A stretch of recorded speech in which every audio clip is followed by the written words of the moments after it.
కర్కశమైన మనప్రవృత్తి కలిగినటువంటి వాడు. ఈయన భార్య అంతకన్నా కర్కశమైన మనప్రవృత్తి ఉన్నది. తల్లిదండ్రులు అటువంటి వారే. ఒకానొక నాడు భార్య పిలిచింది, పిల్లలు ఆకలితో ఉన్నారయా, వీడి మాంసం పట్రా తినాలంది. ఆ రోజు మహాశివరాత్రి. ఆయనకి తెలుసా? తెలీదు. ఆయనకి మహాశివరాత్రి తెలీదు, మహాశివరాత్రి నాడు అలా తినకూడదని తెలీదు.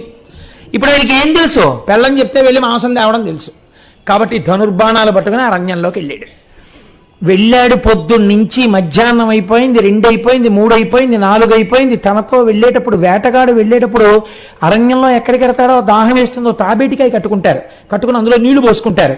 ఆ తాబేటికాయ ఒకటి కట్టుకున్నాడు. తిరిగాడు. ఏమి దురదృష్టమో, ఒక్క మృగం కనపడలేదు. ఆఖరికి ఒక పెద్ద సరోవరం ఒకటి కనపడింది. ఆయనకి ఒక అనుమానం వచ్చింది. ఇప్పటికీ మనం హటకేశ్వరం దగ్గరను